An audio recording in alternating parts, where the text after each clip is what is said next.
Hidup kadang berbicara dengan cara yang membingungkan. Hidup seakan-akan tidak tegas dalam memberikan informasi. Hidup juga seringkali memberikan satu pasal-pasal yang seakan-akan berseberangan. Semakin kita menginginkan sesuatu, semakin ia menjauh. Semakin kita berusaha terlihat sempurna, semakin kita kosong, semakin kita merasa berkekurangan.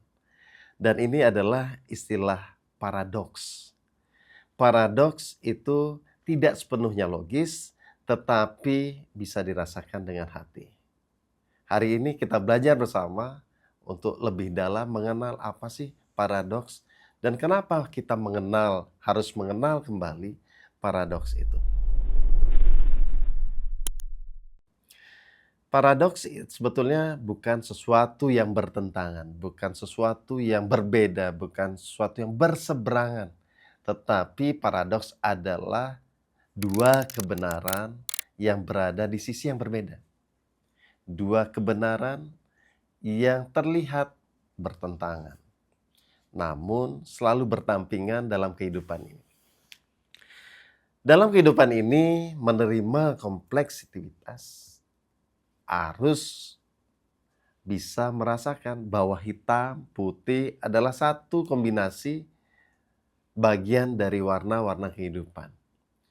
Beberapa contoh paradoks dalam kehidupan adalah bagaimana bahwa takut gagal justru membuat kita gagal. Seharusnya takut gagal membuat kita berhasil dong. Tapi seringkali ketakutan atas kegagalan membuat kita terlalu berhati-hati. Ketakutan membuat kita tidak berani mengambil keputusan. Ketakutan juga membuat kita tidak mempunyai inisiatif, tidak mempunyai imajinasi karena kita terbelenggu oleh ketakutan ini. Jadi paradoks juga ya. Satu sisi ketakutan membuat kita bereaksi untuk kita menghindari kegagalan, untuk kita berhasil, tetapi justru ketakutan membuat kita terpuruk dalam kegagalan. Kemudian seringkali orang mengatakan bahwa ketika kita mengejar kebahagiaan, justru kita hilang dari kebahagiaan itu sendiri. Nah, kembali itu adalah paradoks itu sendiri. Bahwa sejatinya kebahagiaan itu muncul saat kita berhenti mengejarnya. Karena kebahagiaan adalah saat kita bersyukur terhadap apapun yang terjadi saat ini. Saat kita menikmati apa yang terjadi sekarang ini, detik ini, saat ini, itulah kebahagiaan. Jadi ketika kita mengejar, tentu saja makna mengejar adalah sesuatu yang berada jauh. Ketika kita mengejar kebahagiaan, tentu saja kebahagiaan itu letaknya jauh dari diri kita. Tentu itu adalah paradoks. Terkadang kita menemukan diri dengan melupakan diri. Wah, seru juga. Itu paradoks juga. Terkadang ketika kita fokus ke dalam diri, ego kita mengatakan bahwa saya adalah yang terbaik atau apapun itu.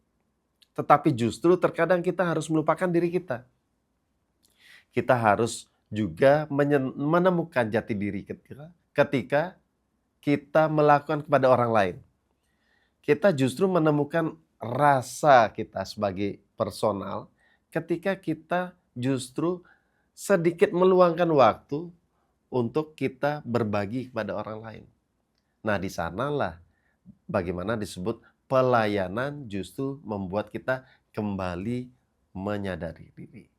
Pelayanan tidak harus hanya melayani diri sendiri, tapi ketika kita mendapatkan hal itu dari melayani orang lain, ada perasaan bertumbuh di dalam diri.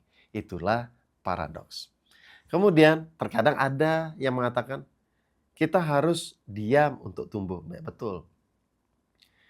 Seringkali tumbuh dimaknai dengan harus aktif, harus produktif, harus mengejar, harus beraktivitas, harus kuat, harus hebat. Terkadang paradoks mengatakan kita justru harus juga ke dalam. Diam sejenak, memperhatikan di dalam, sehingga dalam kesunyian, dalam ketenangan kita kembali menemukan jati diri kita, kembali menemukan kedamaian kita, kembali menemukan intuisi kita, dan itu sangat memungkinkan untuk kita mendapatkan solusi yang terbaik di dalam diri. Tentu solusi yang terbaik akan membuat hasil yang lebih baik. Jadi apa?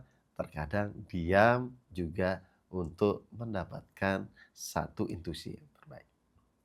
Juga ada yang mengatakan untuk mendapatkan hal yang di luar diri kita, kita harus cari ke dalam. Nah, itu sama.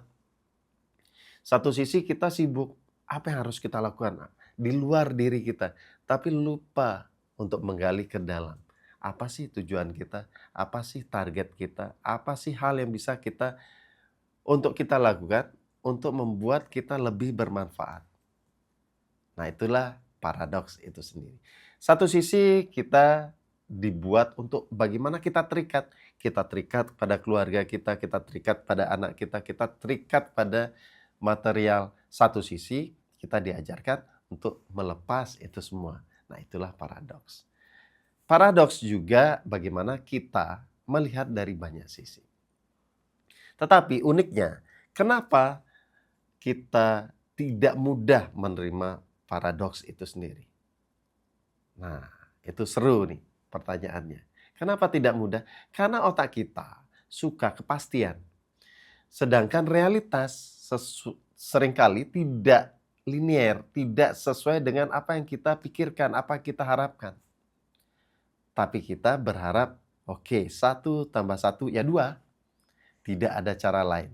Tapi seringkali ketika dalam kehidupan, seringkali 1 tambah 1 tidak juga 2. Contoh ketika seseorang bertemu dengan orang yang lain, satu lagi, itu akan bertemu dengan menjadi satu keluarga yang besar. Nah, itulah kurang lebihnya bagaimana paradoks bisa kita maknai dengan melihat dari sisi yang lain.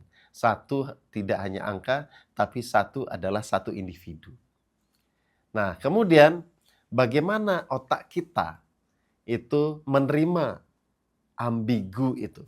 Ambigu itu adalah bagaimana kita melihat sesuatu itu dari 2 sisi juga. Bahwa untuk kita mampu menerima paradoks, kita harus melatih diri menerima ambiguitas itu. Kita belajar untuk lebih fleksibel. Kita belajar untuk melihat dari sisi mereka. Kita belajar untuk menemukan kedamaian meskipun hidup itu sesuatu yang seringkali tidak terduga. Ibarat kata, ya analogi sederhananya terkadang kita memilih sesuatu yang datar tapi hidup itu naik turun. Reaksi perasaan kita, reaksi emosi kita kadang naik, kadang turun. Dan paradoks mengajak kita untuk berpikir lebih dalam. Karena apa? Dalam kebingungan seringkali muncul pemahaman baru. Misal, ada kalimat adalah untuk naik kita harus turun dulu. Nah, semacam itu. Paradoks bukan untuk dipecahkan tetapi untuk dipahami. Ya. Karena sejatinya kita hidup dalam paradoks. Contohnya, apa hal positif, apa hal yang negatif yang menurut kita harus dihilangkan. Misal, kejahatan. Tentu tidak ada yang mengatakan kejahatan itu baik. Tapi bayangkan ketika kejahatan itu tidak ada. Berapa banyak satu profesi yang hilang di dunia ini. Misal polisi, jaksa, hakim, bahkan sipir penjara. Nah, itulah bagaimana kita melihat dari 2 sisi. Paradoks adalah menyatakan 2 kebenaran. Ada kejahatan, juga ada benarnya. Karena juga menghidupi banyak dari profesi itu, tidak ada kejahatan, juga benar. Sehingga hidup lebih nyaman, lebih tenang, tidak ada kekhawatiran. Nah, semacam itu. Paradoks seperti itu adanya. Paradoks dinikmati, paradoks tidak dihakimi, tetapi direnungkan. Nah, bagaimana kita untuk bisa hidup bersama paradoks itu? Tentu saja hal yang pertama kita bisa lakukan adalah tidak untuk cepat menghakimi, tidak cepat untuk menjawab, karena biarkan pertanyaan itu tetap hidup. Biarkan bagaimana satu sisi yang seringkali muncul di luar diri kita, sebetulnya adalah satu kebenaran lain yang mungkin saja kita belum pahami saja. Saya sering mengalami, satu sisi saya mengatakan A gitu, tetapi ketika seseorang datang dengan informasi B, yang ternyata masuk akal juga, ternyata A dan B juga ada sisi benarnya. Itulah paradoks. Yang berikutnya adalah tentu saja bagaimana kita menghadapi ketidakpastian ini. Kita menyadari ketidakpastian ini. Semakin kita bisa tenang tanpa harus tahu segalanya, itu ada kalanya kita jauh lebih kuat. Bayangkan, nah paradoks lagi, ketika kita tahu masa depan, tentu kita ingin tahu masa depan. Tapi bayangkan ketika kita tahu masa depan, terkadang ada masa depan yang tidak sesuai dengan harapan kita. Tentu dari awal kita sudah mengerti bahwa, oh kenapa saya harus tahu masa depan itu. Nah itulah paradoks. Nah paradoks adalah juga melihat dari banyak sisi. Melihat dari bagaimana angka 6 dilihat dari kanan dan angka 9 dilihat dari kiri. Situasinya sama, tetapi cara kita memandang, cara kita melihat itu akan menjadi berbeda. 6 dari sisi ini, 9 dari sisi ini. Tentu terkadang kita harus melihat dari sisi yang lain. Di sini baru kita mempunyai kesadaran, ternyata apa yang kita lihat 9 dari sisi ini akan menjadi 6 dari sisi ini. Nah, itulah bagaimana kita akhirnya selaras dengan apa yang disebut dengan paradoks kehidupan. Kita bisa melihat persoalan dari banyak sisi. Kita bisa melihat persoalan dari sudut pandang yang lain. Di mana itu akan membuat dan memperluas pikiran kita. Kita juga membuat satu waktu khusus, satu kondisi di mana kita kembali merenung untuk kita renungkan pengalaman kehidupan. Ada saatnya di malam hari sebelum kita kembali beristirahat, ada saatnya kita merenung kembali. Tanyakan dulu apa yang terasa buruk dan jadikan itu pembelajaran. Nah, karena apa? Segala sesuatu adalah sebuah pembelajaran. Kenapa tidak menjadi satu pembelajaran? Karena kita tidak menyadari bahwa itu adalah pelajaran kehidupan. Tentu kita bersama-sama mempunyai kesadaran di sini. Melatih, belajar bersama untuk setidaknya mengakui bahwa ada saatnya kita juga menyadari paradoks adalah bagian dari kehidupan ini, di mana hidup adalah misteri yang perlu dihayati, bukan sekedar masalah yang harus diselesaikan. Paradoks juga mengajarkan bagaimana kita tentang keutuhan, bukan kebenaran absolut. Keutuhan itu adalah bagaimana kita mengumpulkan perspektif berupa pasal-pasal dari orang lain, sehingga kita bisa gabungkan dan kita secara utuh melihat gambaran secara jelas. Gambaran secara luas, bukan dari potongan pasal-pasal kecil, dari perspektif kita saja. Paradoks akan membuat kita tenang karena kita mampu melihat dunia lebih luas. Dan ketenangan itu adalah kebahagiaan itu sendiri.